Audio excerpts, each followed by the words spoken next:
All right, what up, people? It's your boy Chig from Guna Eagle Eye, freshly cut, may I add? Finally, I know that's what some of you fuckers are thinking. From Guna Eagle Eye, coming to you again to review the game we've just seen, and that game being Arsenal versus Cardiff, where Arsenal won 2-1.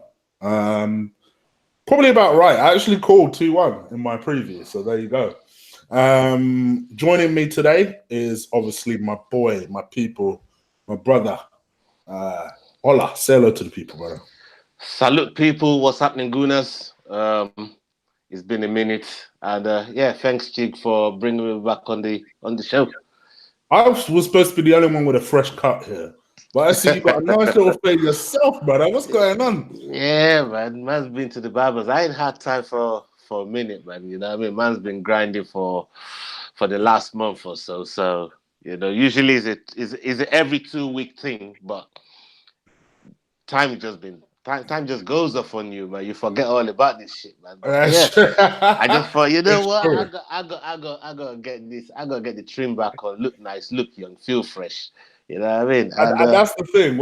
That's the difference between white people and black people. When white people's hair grows long, it don't look bad.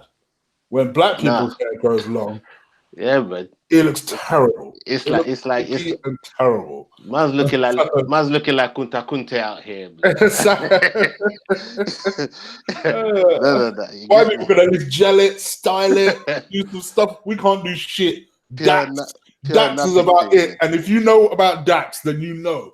If you Yeah, know about Dax, you know. it's all about the Dax, man. You know what I mean? If you don't know about Dax, what the fuck is you doing? If you're black and you don't know about Dax, goddamn, there's something wrong with you, man. You know what I mean? You didn't um, get brought up properly. so just to explain, yes, Sam should be on with us at some point.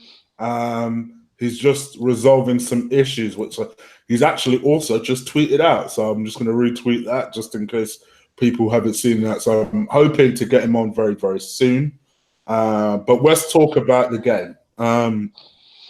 Let's talk about the starting lineup because our captain today was Mesut Ozil. Are we going straight? We're going straight to it then. Are we Let's getting get straight to it, man, because I ain't gonna lie to you, right?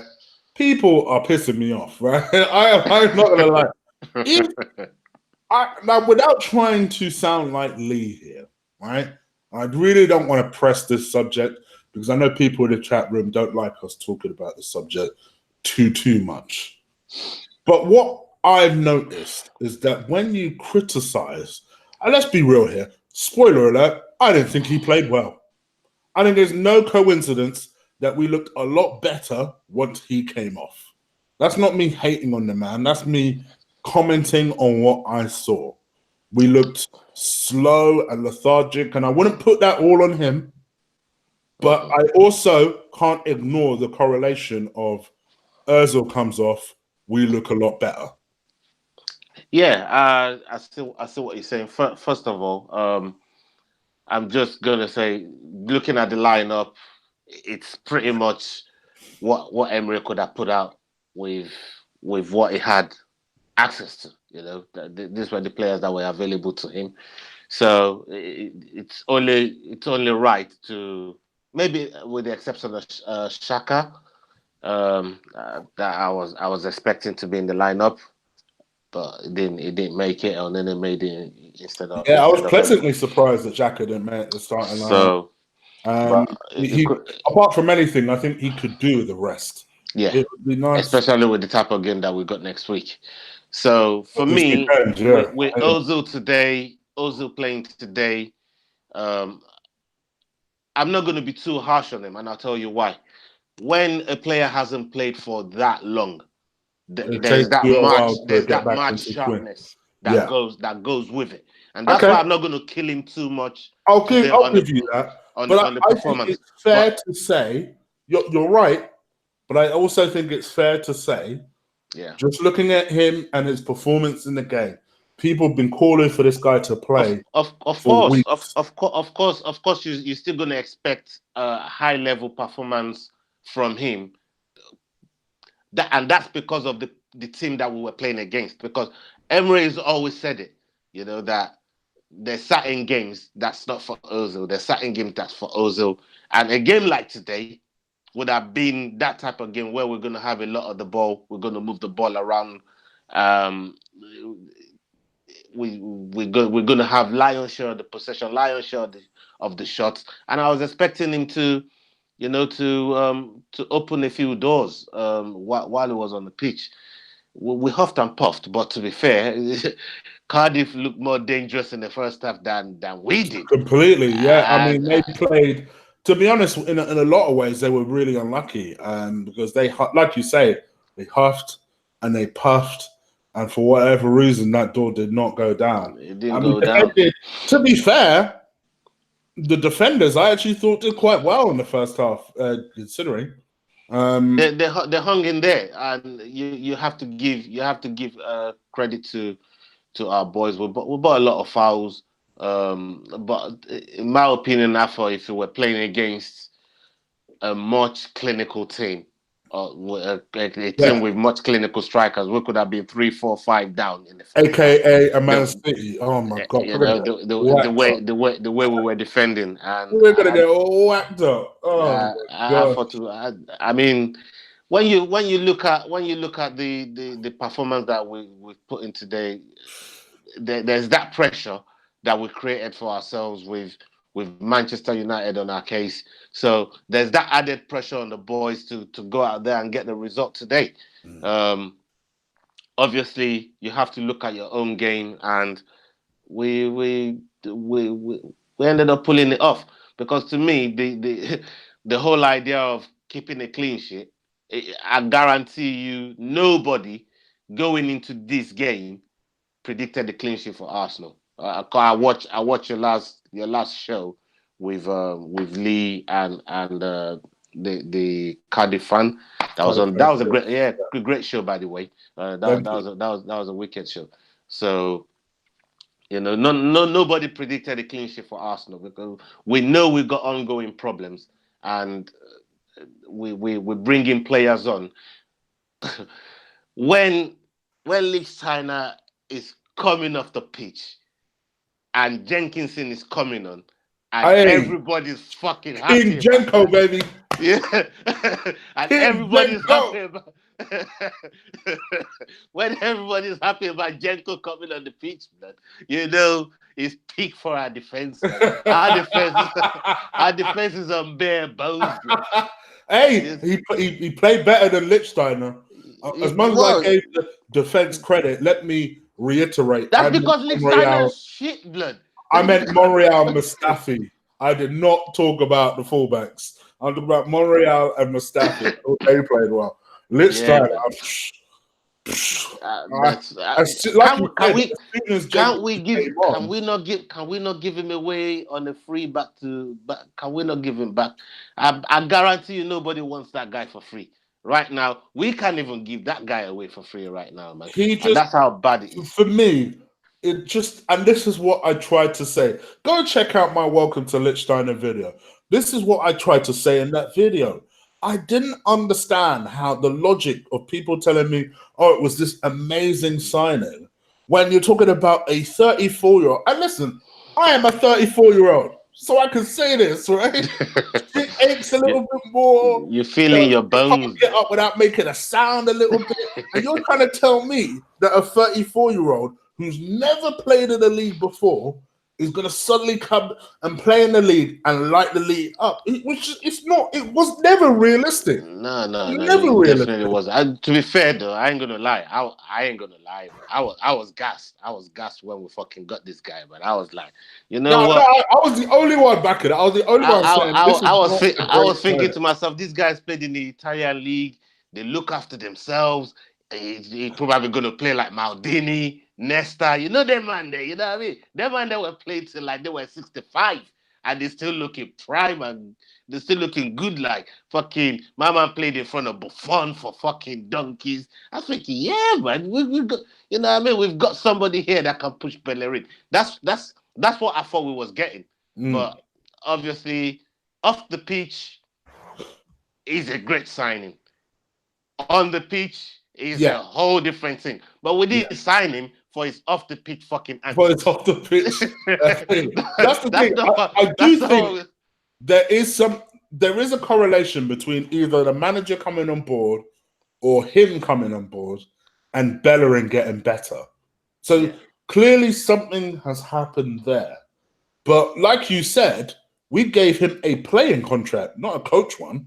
Exactly. You know, that's not why we signed him. We brought him to come in and defend for us. But going back to Mesut Ozil, I felt he did what he could in terms of just having a run out. Today I felt it was a run out for him today. Just in case we might need him next week. Probably sharpen up his senses, because it's not played. Let's face it, let's be real about it. As much as we might feel about Ozil, and I feel on the same I have the same opinions as all the other guys. And I'm on about yourself, Lee, Kenny Ken. I have the same opinion. But I have to be realistic when in footballing terms. This guy has not played for a long time. He's not featured in the first team for a while. And it's all about match sharpness. And I felt today was more of a run out for him today.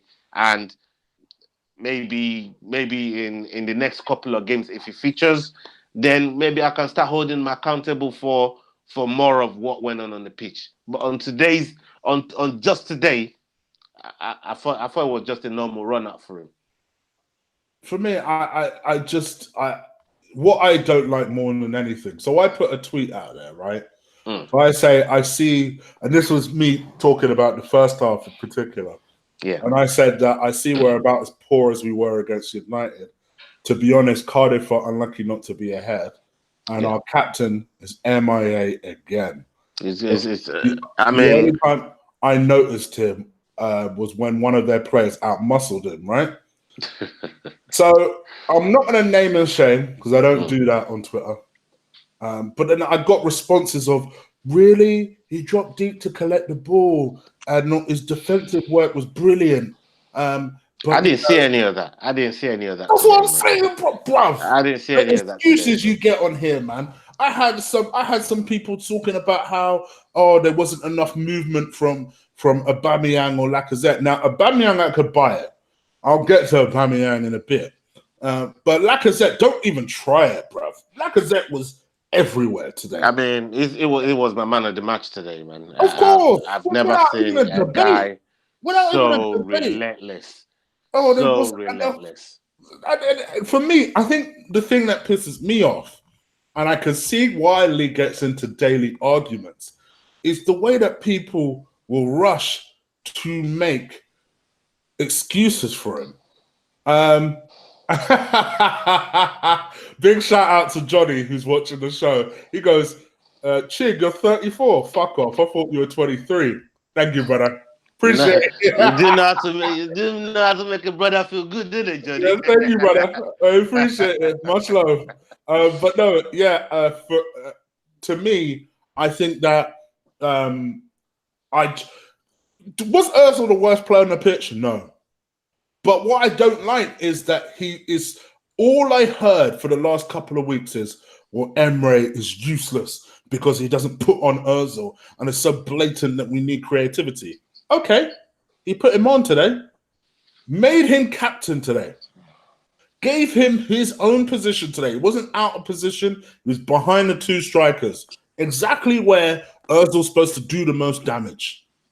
He's our supposed world-class magician. Where was he? I mean,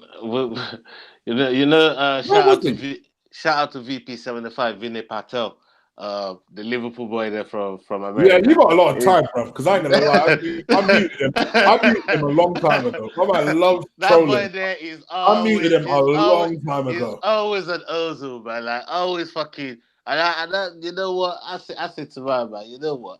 Fucking just allow man with this Ozil thing right now, man. I don't care whether it's MIA or not. If he's gonna be MIA, just MIA out of the club. When he's got the shirt on, you know what I mean? when he's got the shirt on, you know, back him for the 90 minutes or for the duration of the time he's on the pitch, and then done. You know, in my opinion, the way I see it, is the guy is here. we're paying him when he's here, while he's got the shirt on. We do what we're supposed to do as Arsenal fans, as supporters of the club, back him until he comes off the pitch. But at the same time, you can't say we can't critique or ask questions of certain players' efforts and Exactly. commitment to the game, and that's what we do. That's what we come on the show to do, and we do it to every player. You know, like you said with Aubameyang, which we'll come on to in a little while. To me, I just feel there's double standards for certain players on the in the squad, and you can ask questions about certain players, criticize certain players, and you can't do the same for other players. I don't get it, and for me, it should be one rule for everybody. And if one person gets criticized, then that's because they deserved it. It's not going over the top. It's not about going over the top and trying to kill a player. It's like last week when I was saying something about Maitland House. In my opinion, I thought that was in the West Ham game actually that I was talking about Maitland House. I was like, look, this guy to me it was so nonchalant. He didn't show to me that he was caring about the game that much. And they saw that in him and targeted him, and people were getting at me like, why are you trying to criticize it, Maitland Niles? Why are you trying to kill the guy? He's only just started, blah, blah, blah. I'm like, look, I'm just going by what I'm observing. I'm just observing the lad. I'm not killing him. I still want him to do well. I want every fucking player that puts on the shirt to do well for the club. I don't want to fucking come on your platform or all the other ones that I go on and kill off players. I want them to do well. That's why we support them. That's why we pay money to go and watch these players. That's why we pay money to watch them on TV, because you want them to fucking do well. And the earlier people get that through their heads, the better, because at the end of the day, you support players, you support your club because you want them to do well. And to me, I'm like I said, I'm going to put this Ozil thing on match sharpness. Emery is giving him a chance to blow off some cobwebs. He's chosen the right game to do it in, and ultimately, the results show that it was good. It was good selection from Emery in the end. Okay, let's talk about positive stuff, because to be fair, we won the game, and after a dismal first half, I thought second half we took control of the game, played well in the end, and deserved the 3 points in the end. But I don't know what it is about us playing these bottom 5 teams, especially at home. Like, on paper, it should be a routine game. But when you look at Huddersfield, we struggled. These guys, we struggled. I mean, Burnley, we struggled. It's like, what's going on? Like, right. what? Lining these teams up. I'll tell you something right now. Yeah, this is that second half of the season, and this is where every single team on that other side of the table, from maybe 11th or 12th place onwards, any team that's not got 40 points or got anywhere near 40 points this side of the year, they're all going to be difficult to beat. Every team doesn't want to get dragged into no relegation dogfights, and for every draw, every point, every goal is not important to these teams, and they're going to start. Do you remember 2-3 seasons ago? Every time that we play Sunderland this time of the year, we could never beat them, because they're always scrapping for their lives. They're always fighting relegation. What I mean? We could never. I don't know what it was. First part of the season, we played Sunderland, breezed over them easily. Second half of the season, we could never get past Sunderland, and they were like that for a lot of teams. Again with Newcastle today. Look at Newcastle today on against Man City. Everybody I had a feeling that Newcastle. Everybody's scrapping for their lives right now. The points is so important to these teams right now, that if you're on that side of the table, teams like Palace, they're going to stick it to every team. Teams like Southampton, they're gonna bring it. You know what I mean? Newcastle, they're gonna bring it. So there's certain things that I'm actually glad that we don't have to face them no more. And yeah, Cardiff is definitely one of them. You know, to me, I just think it's harder to get points off of these teams because they're often changing managers this time of the year. All these teams, they want to impress their new coaches and they're fighting for points. And you just gotta give their hustle some respect because they're not as they haven't got a talented field squad as maybe the top 6 or the top 8. So this is the way that they can hurt teams that's above them. They can gain points that's above them. And massive respect to Cardiff fans today. They were totally respectable from what I could see. And it's a touch of class. I have to say, it's a touch of class for Arsenal for what they did with the Arsenal showed a program. lot of class at the start. Yeah, for what they did with the program as well, including 100%. Salah into that program. I thought it was fantastic. And Cardiff didn't even know anything about it. Yeah. So that was fantastic by kind of had a by feeling they'll Arsenal. do something. Listen, for all my frustrations about the club not spending money and decisions with managers and things like that, the one thing these guys they're very self-aware of sensitive issues. So because of that, I had a feeling they'd do something today. And that was a nice little classy touch today. It was, and this is why I love my club, because of things like this. You know, it's just reasons like this that I love Arsenal so much, because we go above and beyond to show that touch of class and show there's a human side to this game as well. And it's nicely done by the club. Yeah, 100%. I agree. Okay, so let's talking about Lacazette. Yeah. Let's keep it positive. Let's talk about Lacazette. So obviously Lacazette came on, scored. I really loved the goal he scored. Where he kind of just grabbed the ball for fuck it. I'm just gonna run at them and see what happens. And he ran at them, and they just parted. And they thought, well, fuck it. I'll shoot and see what happens. And then he scored. I screamed because I just thought, yes, finally. To me, this player just grabs the ball and just goes forward and shoots. It was a fantastic goal. I thought his overall performance was good. Was it as good as last week? I wouldn't necessarily say that, but what I would say is, for me, I thought his effort deserved the goal because he was trying, as per usual, working that line, getting fouls. And to me, I think Emery has made some questionable decisions, and we'll talk about a couple of them even in this game. But I must admit, leaving out Lacazette earlier this season wasn't making any sense to me.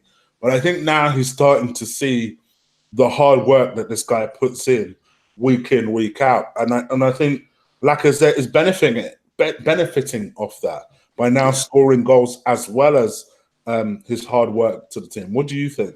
I think, first of all, I have to say, Lacazette should have had two penalties today, easily, in the box. It was just getting chopped in the box. One of them, he didn't really go down. The second time, it got dropped. The ref didn't give him. Mike Dean is a fucking cockroach, as usual. But I thought, he could have given at least one of those penalties that he didn't. The one that he gave on Kolasinac, that was a proper blatant one. But going back to Lacazette, I thought, again, for the goal, he got dropped, and he thought, no, fuck this, I'm not fucking staying down. I'm gonna get right back up. And he knows Sobamba as well, because Sobamba was saying on TV leading up to the game that them two spoken about Salah and whatnot and what's going on with him. Sobamba dropped him. It got up, picked the ball up, carried on running, and he just ran at them. And the shot was so clinical, hard, low, in the corner, everything. It obviously took a little touch of the keeper, but the keeper was never going to save that. The way, like I said, if there's a marksman that knows where to put the ball in the net at the right times, it's Lacazette. And to me, I, the whole time that Emery has been taking him off in the earlier part of the season, and you just said it yourself, maybe he's reaping the benefit of it now. And I said, in the last time I spoke about this, that these guys, they have some kind of vest monitor that monitors their work rate, their heart rate, and all of that stuff. So they have the reading of Lacazette's input when it's fading out and all of that at their disposal. And that's probably why they keep taking him off and hooking him off. Because when they're reading the computerized vest that he's gotten, and it shows that he's fading off in the game, then they gotta hook him off and bring on another option. But it must have been doing something now to increase or improve his fitness, or his the amount of time that he spends on the pitch. Now he must have been doing something to improve it, and you could see now that he's benefiting off of it because he's scoring late in games, and he's giving us goals that actually defines the game. And it's what you want from your 50-60 million pound strikers. And when you've got both of them that's on the score sheet today, you think to yourself, for the 3 points, the 110 million pound that we paid for them is absolutely worth it on days like this. Yeah, I agree. And as Archie said in the chat room, long-time subscriber of the show, Lacazette, to be perfectly honest, has been our best player for months. And I think he's only really just starting to get his just due. Because I think players, I think we can all see now that, yes, Aubameyang is brilliant. He added to his goal scoring tally today. It was a well-taken penalty. I'll be real, I didn't think he played that great, though. No. I even thought the penalty was shit. I don't think it was a well-taken penalty. I thought the penalty was shit. I thought he was lightweight. He scored him by a fucking shit penalty, man. If the keeper had gone just a little bit the other way, he saves that fucking penalty. You know what I mean? Go back and watch that penalty. He didn't put in the corner. He didn't place it at all. It just went, the keeper just went the wrong way and he went that way.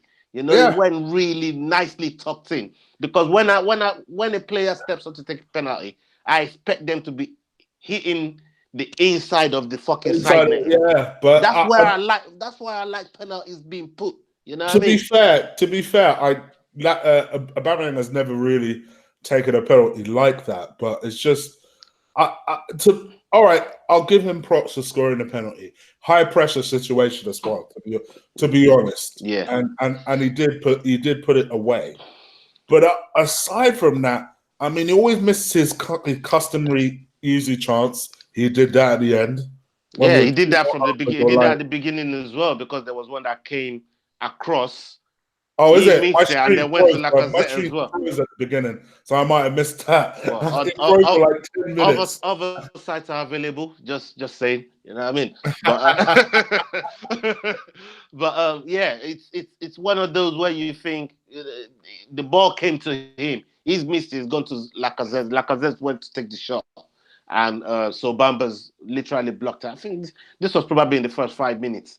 And I thought to myself, fucking hell, man, Aubameyang, you're missing a fucking thing. Just get on the end of it, man. Just get on the end of it. You know what I mean? And for me, it probably needed this penalty more than anything else, because it hasn't scored in a while. He hasn't scored in a while in the fucking Premier League. I agree. The goals are drying up for him. I think it will do him good, but I do worry because, someone made this point to me, and I've always thought it inside, but someone made this point to me out loud, and I think people are starting to realize it, that Aubameyang's pace, in my opinion, is starting to fade. And he's edging towards 30 now, where pace starts to fade. And if he doesn't have that pace, we've seen he's not a great finisher. I don't care how many goals he scores. I don't agree with his losing his pace. I think our league is just fast. I think I, our I, league is just. I don't Our think league he's is as just. fast as people make out. I think our That's league. my view. In my I, opinion, I don't the think. defenders in our league are fucking fast, mate. Bruh, The who's fucking faster, setup. Theo or Uber? Honestly, Theo Aubameyang, Jesus Christ, that's a fucking good question. no, Theo was always quicker than him. To me, for me, it ain't even close. It You ain't don't even think close. so? Okay, nah, I don't know, man. I I think don't he's know. nippy. I think he is nippy. Please don't misunderstand, chat room, because I know what you're like. You'll jump on what I'm saying. No, I we're am not not talking about saying clinical. Aubameyang We're is not slow. talking about. We're just talking about pace, isn't it? We're not talking I'm about not who's going to say clinical. he's slow. I'm not even saying that he has lost his pace. All I'm saying is, for me, when people talk about how blisteringly quick Aubameyang is, I'm always like, yeah. Because to me, he loses a lot of second balls. If you notice, in a lot of transitional plays, Yeah. he doesn't often get there before the defender. So I'm always thinking to myself, is he as fast as people make out? Like, I've never seen him that there's a 50-50 for a ball and a Bamian beats that defender. I have But never. you, but you have to wonder what about his durability over 90 minutes to carry So, on running the are way you he saying does. it's a stamina issue then? Well, that's I'll look more to that than his actual pace. 'Cause I think he's fast. I think he's one of the fastest forwards in the league. I can't think of too many that are faster than him. And I don't know. look in the top six. Tell You people. look in the top six here. You look in the top six and tell me who's faster than he is in the top six. That's not a winger. That's out and out striker. Out and out striker. Yeah.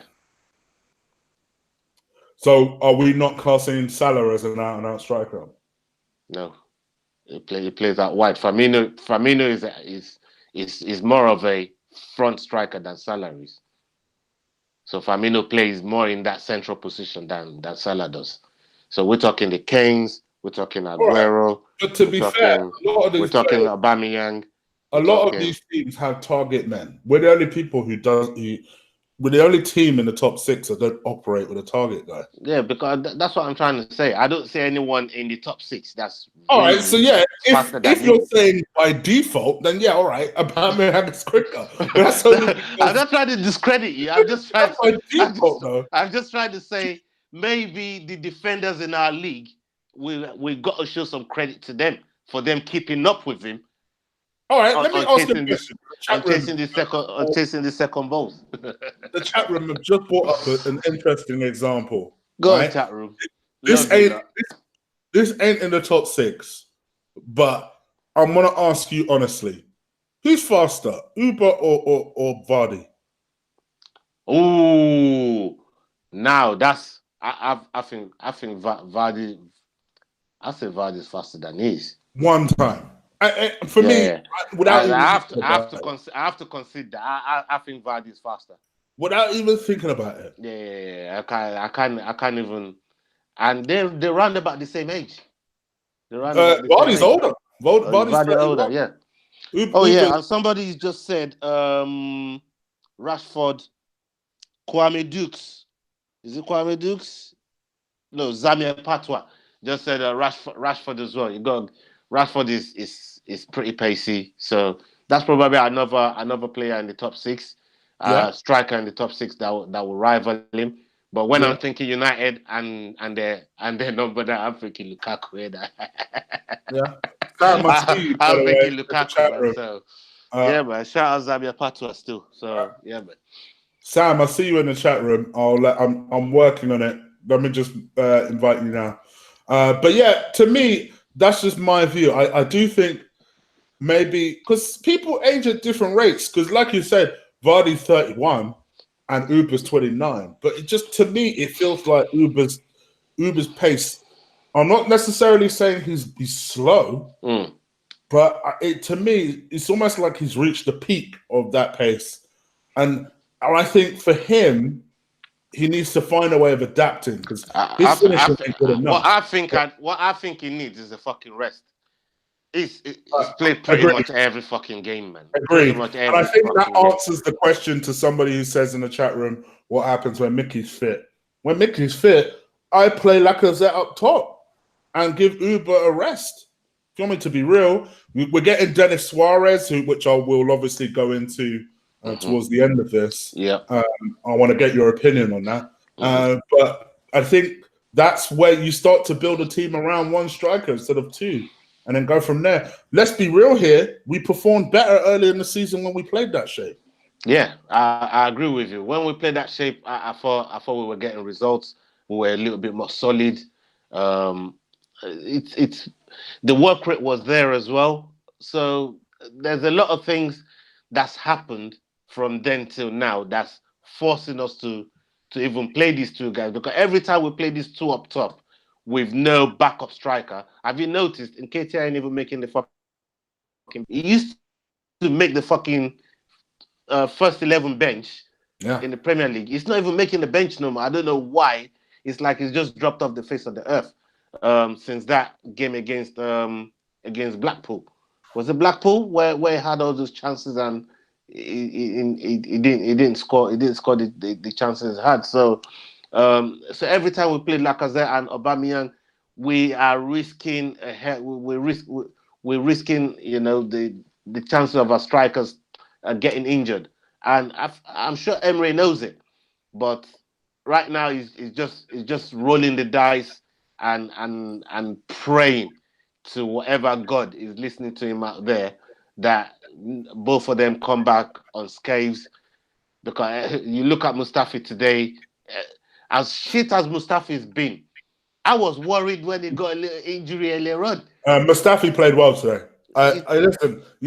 I dislike him more than anything.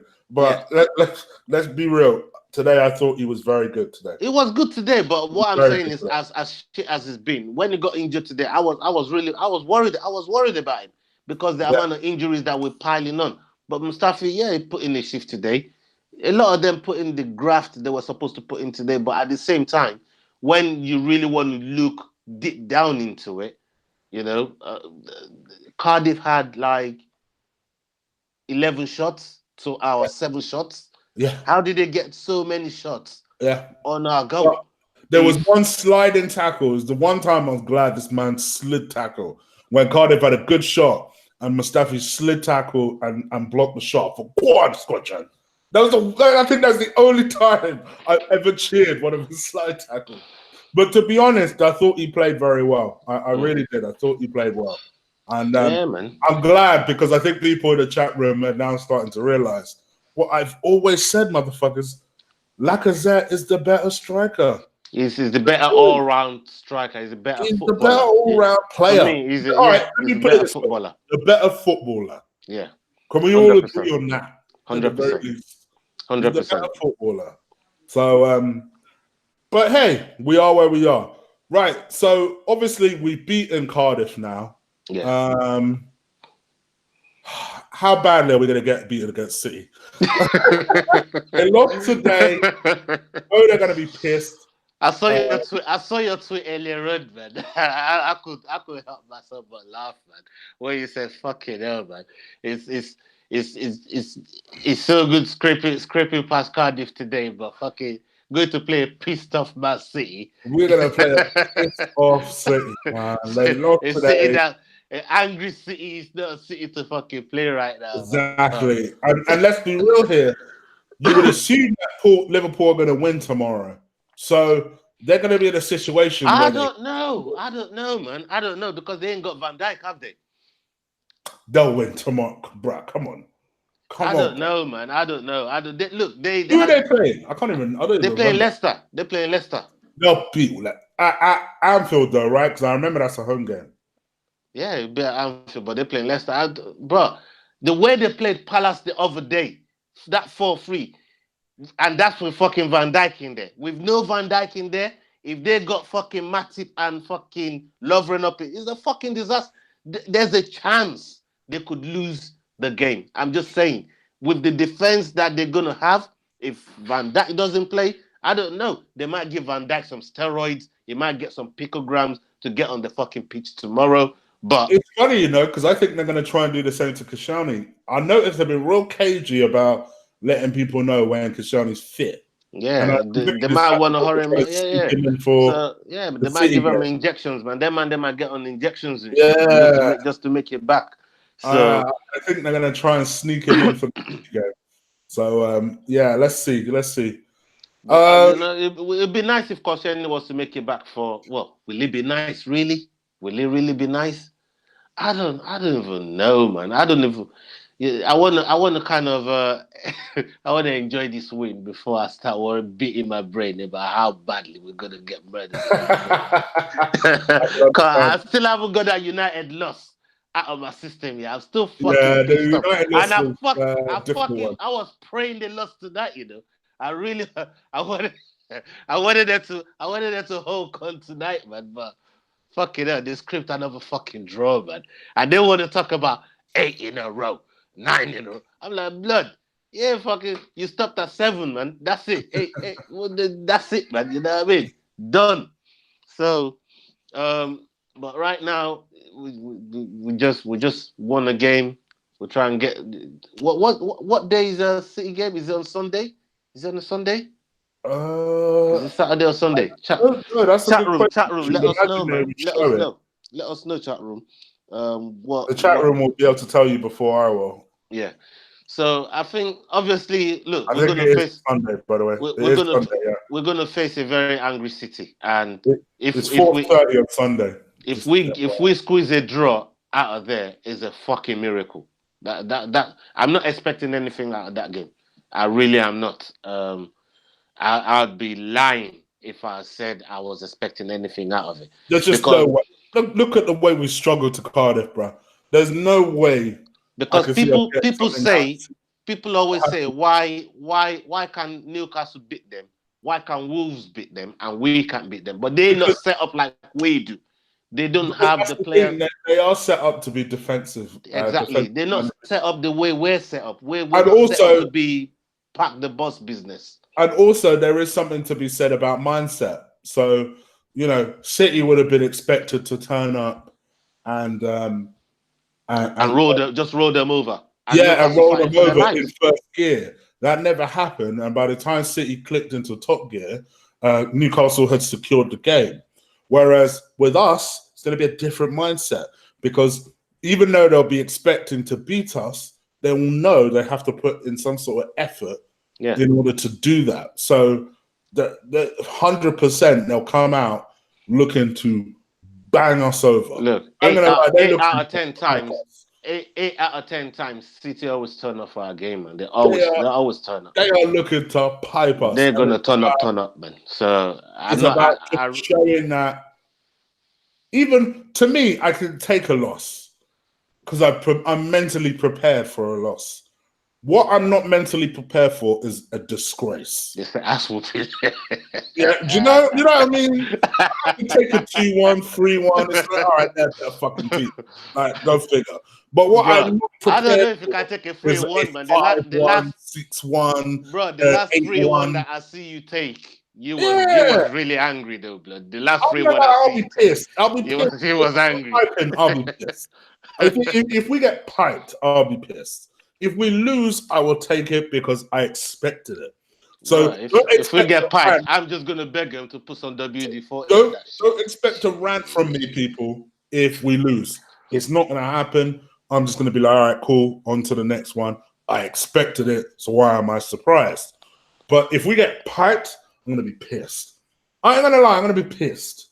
And it's funny because we look at this game and we look at the City game. To me, I don't know why this game was the game that Emery decided he's going to play 3 defensive midfielders. Boy, it could be one of those games because, as you said, you know, if we get piped, I'm just going to beg City to put some lube on it. Don't just fucking pipe, man. I just disgrace, man. You know what I mean? At least make it pleasurable, man. If they're gonna pipe the team like that, man. So right now, it's a weird situation because we don't know who's coming back from injury. We don't know how many players we could potentially have back for this City game. We don't know who's going to be on injections. We don't. So once, I mean, if Denis Suarez is going to prepare throughout the whole week going into that game, will he feature in that game? We don't know. So that's the thing. That's a good question, and I guess I will come on to that now. And that is Denis Suarez. Yeah, it looks like, because you never fucking know at Arsenal. you know, I want to see him holding the shirt up. You never know, but it looks like we're gonna get this at least Denis Suarez over the line. Supposedly Perisic is is in a strop because Inter Milan have blocked our attempt at signing him. But at least with the Suarez deal, it looks like he's going to agree to sign a contract extension with Barcelona, not because he wants to stay at Barcelona, but because Barcelona are saying, listen, Barcelona are acting like we should have been acting for years. Like we should have been acting instead of giving people away for free. You know what I mean? They recognize that Suarez. If you do good, we want a valued amount of money for you. Yeah. So they recognize that they want to protect his value, so they don't want us to, because it's Arsenal, and they might try and nickel and dime him and say, well, he's in the last year of his contract now, so we want him for X amount, otherwise we ain't going to buy him. They recognize that. They recognize Arsenal might play some games. So because they expect Denis Suarez to do well, they're protected against that and said, you know what, if you sign your contract, then you can go to Arsenal. Not a problem.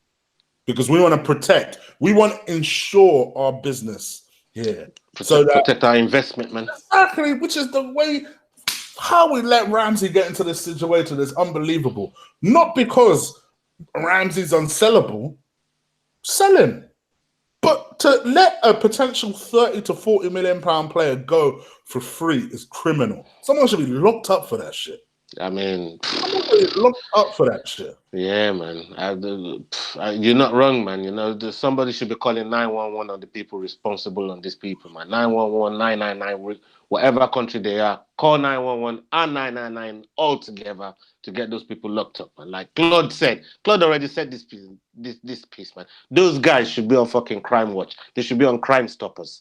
Those guys there, man, that were involved in that deal that ended where it ended up with Ramsey going on a free. Because if you look at the assets that we've got right now, we ain't really got a lot.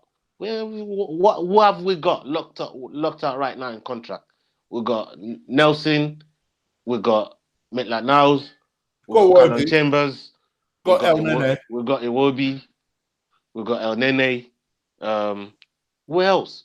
Which is interesting. I want to get your opinion on something. Apparently, this is suddenly turning into an episode of Eagle Life for some reason. Talk about transfer. But all of a sudden, Emery is said to have blocked the transfer or the exit of not only Carl Jenkinson, but of El Nene. What, to Leicester? To Leicester. Leicester bid 12 million for him. And Emery got involved and said, "No, we need." Why would they block that? Oh, don't get me started. Why would they? I don't understand. We're meant to be freeing up wages in that. Why? I don't know, because the reason. I don't know, man. There's things that goes on at that club that's mind-boggling to me. It just baffles me. The reasoning for certain decisions, because El Nene is somebody that I wouldn't even put him in an Uber. I'll get a donkey because I know the donkey would break down. I know that donkey will make it all the way to Leicester. The Uber might break down, but I know a donkey will break down. A donkey will make it all the way. I get El Nene a donkey, blood. Get him on a donkey and make him ride all the way to blood clot fucking Leicester, man. Claim that money, because I don't understand why they've said no to that. That's a definitely yes sell. They gotta be getting him off the wage bill, because to me it's not influential. If he suddenly left the club tomorrow, I don't know if anyone will miss him. You know what I mean? No one will fucking bat an eyelid about it. because it's not been that influential in what we do. Do you know It's not what? been key to what we do. Zamir has posed an interesting conundrum in the chat room, and I want to get your opinion. El Nene or Xhaka? Rah. Fucking hell. Now, Shaka has cost us way more problems than El Nene has. But El Nene hasn't had the opportunity to cause us the amount of problems that Shaka's cost us. Oh shit! So he hasn't really had the opportunity to cause us the amount of problems that Shaka's cost us. So that's a tough one. But I'll still go with Shaka. You know why? Because Shaka still has some manner of end products from I him. agree, and I think Archie has nailed it. Xhaka's shit, but I wouldn't. No, see, I disagree with you a little bit, Archie. I don't think he could pass forward, but at least put it this way: I think as shit as he is, his ceiling is still higher than. There's more things he can do in a with team. El Nene, I don't know what I don't he know. does. I don't. For me, you can't tell me what bro, he does. El Nene is a recycle bin. It's a recycle bin. I don't see it. I've just that's what he does. Is a fucking green bin. You know the green bin outside your yard. That's El Nene.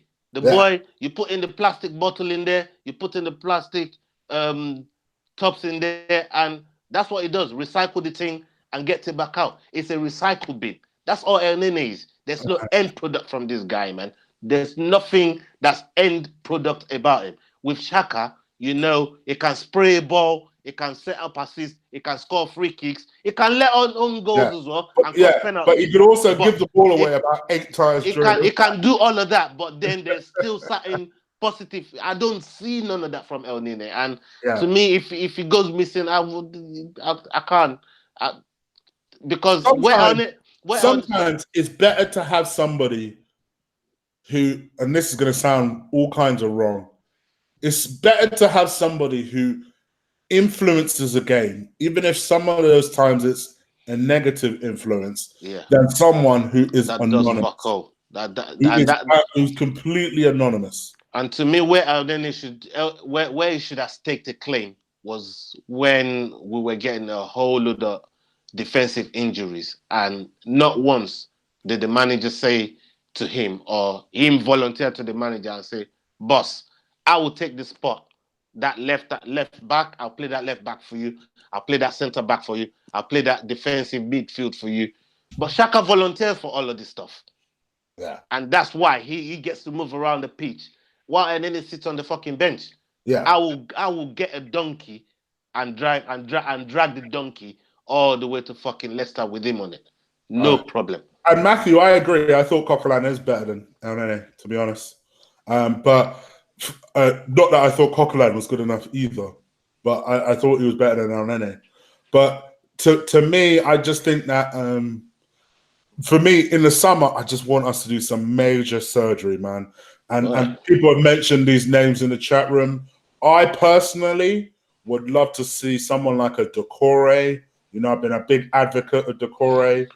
A Gea, who looks like he's off to Gea. Yeah, shout out to Lee Gunner, man. He's been banging this guy's drum for a long time. Heck, I'll take Neves. Someone who's going to replace Ramsey, but give us a little extra something. That's what I would like in the summer.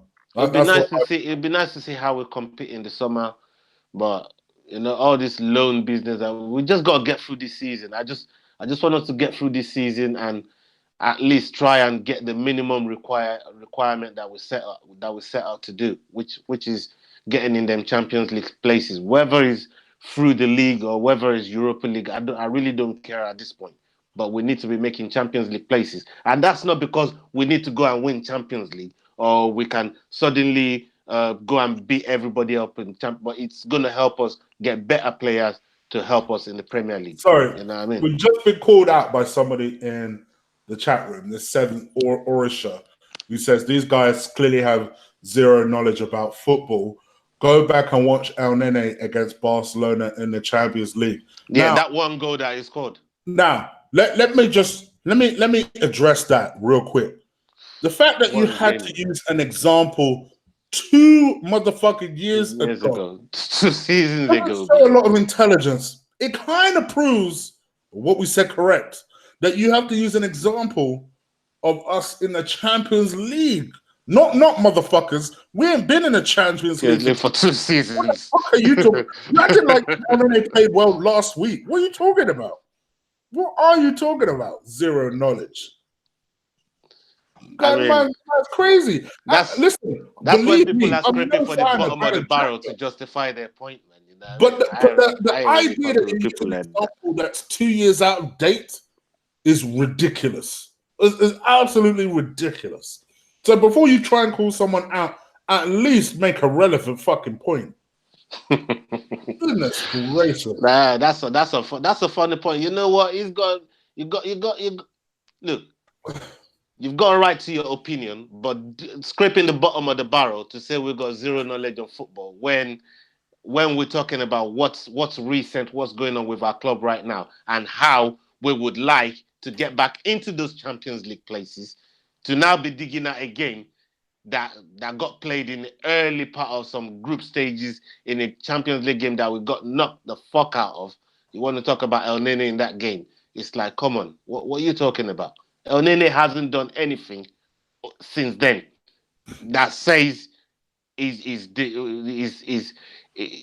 warranting the wages that he's on, let alone the selection or the game time that he should be getting. He's not doing anything to push the manager to say, here I am, pick me to do this.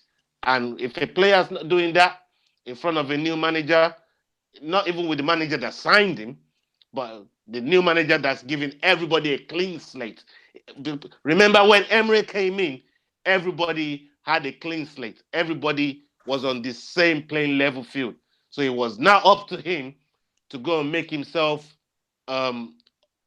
indispensable to this manager. And unfortunately, he didn't do that. So, if he goes in the summer, whether in this window or the next window, I'm not going to miss him.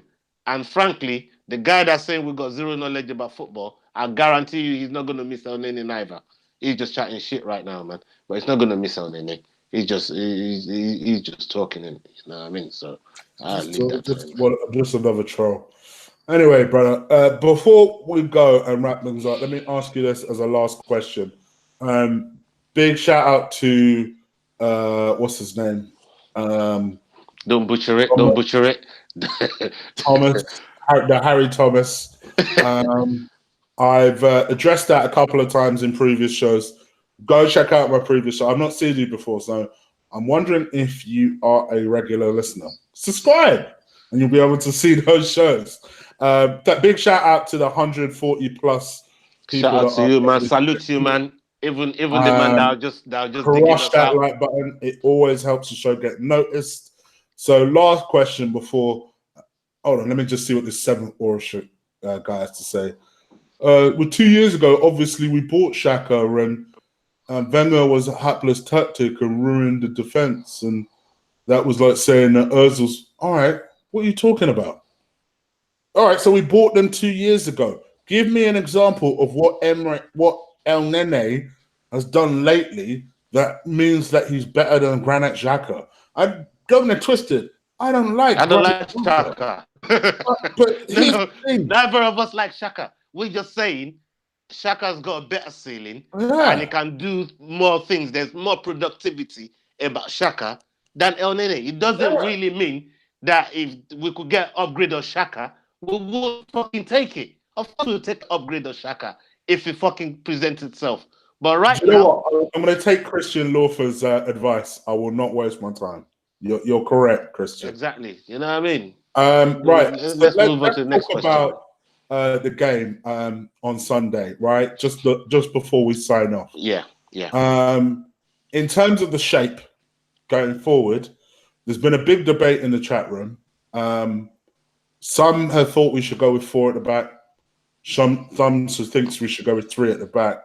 What do you think? I think we're gonna need the support at the back. I think we should go with 3 at the back for the extra support. Kolasinac, for me, four at the back is just I don't feel comfortable with him playing four at the back. I think we get his absolute best game when he's playing as a wing back, and a lot of the creativity, or a lot of what we do, comes from his side. Take today's game for instance, the first penalty or the first foul we draw that meant something came from Iwobi, and shout out to Iwobi because a lot of people give him grief. A lot of people give him grief, but this guy came on, it was direct. He ran at them, he made an impact. These people might still say, yeah, he can't finish his dinner. He had a good chance that I think he should have scored, but the keeper did make a good save as well. So shout out to Iwobi on that one. He put in a crack. One of the passes that I expected Ozil to put on the pitch. It was 100%. A lovely pass through, line breaking pass. And got the penalty from it. Yeah, Kolasinac ran onto it, and I've just seen a notification that came on my feed with Lee Gunnar saying Kolasinac dived for that. Saying he dived for that ball. Shout out to Lee Gunnar, man. But I don't know, man. Lee always like saying something controversial. You must have been far from fucking what happened there, man. I love him. I love him. I don't know if that was Lee a dive. is one of them guys who will. He's one of them guys who, one of them idiot kids that used to, not saying Lee Gunnar is an idiot, by the way. It can be. One of those idiot kids. One of the idiot kids at school that used to just punch you on the arm, right? You used to be able to take it and take it and take it. You wouldn't say nothing. And then one day you thought, fuck it, and then punch them in the arm. And then they complain that you punched them in the arm. He's one of those guys who likes saying that controversial shit. And then, my God.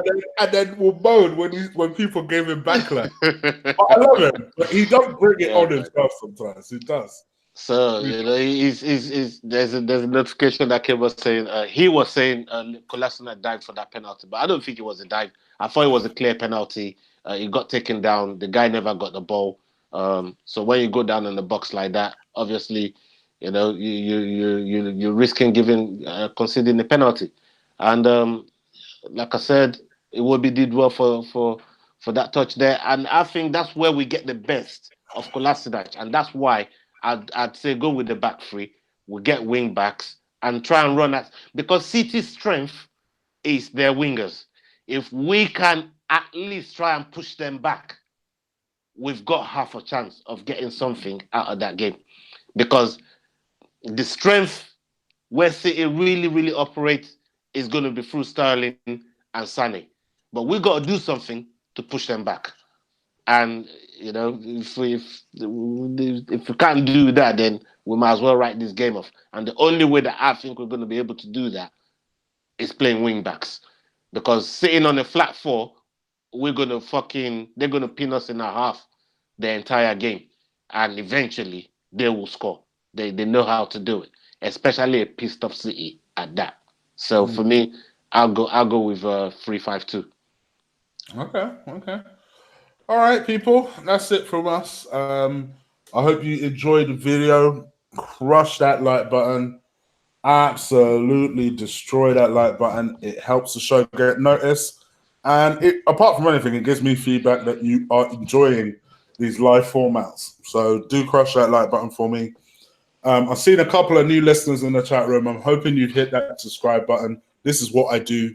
Usually we'll have a couple more people on. We should have had Sam on today, but man. I would have interacted with the chat room a lot more today if I had somebody else that was taking a little bit of time. But shout out to all the listeners in the chat room, man. Don't worry, we'll get Sam on at some point, probably over the weekend, because once we get smoked, I'm sure Sam will want to have a real bitch in the moan. But yeah, so also if you like Ozil, you'll probably hate Sam. That's all I'm gonna say.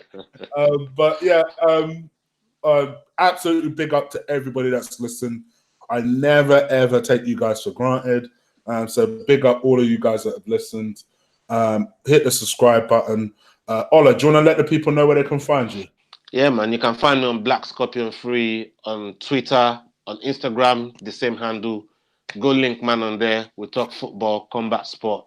That's what I talk about. No politics talk, just pure sports. you find man on there, and we can engage in things. So yeah, link man on there. Yeah. Okay. And you can follow me on several platforms. You can follow me on Twitter at Colossal Chig. That's CHIG. You can follow me on Instagram, Guna_Eagle_I1 on Instagram. Or you can follow me on Patreon. So I've started a Patreon. Really starting to put a lot of content together for the Patreon. $5 a month will get you access to everything on there, including shows me and Ola have done. I've done a lot of movie reviews and other bits and bobs. I know that me, Ola, and Lee are going to have a get together. Go and check it out in a pub and just do a huge Q&A session. So yeah, do absolutely hit the subscribe button for that. I'm going to put all the links in the description below, so you can grab everything from there. And I'm pretty sure that's it. So thank you guys for listening. I'm going to leave you to your Tuesday nights, and yeah, take care. Salutes.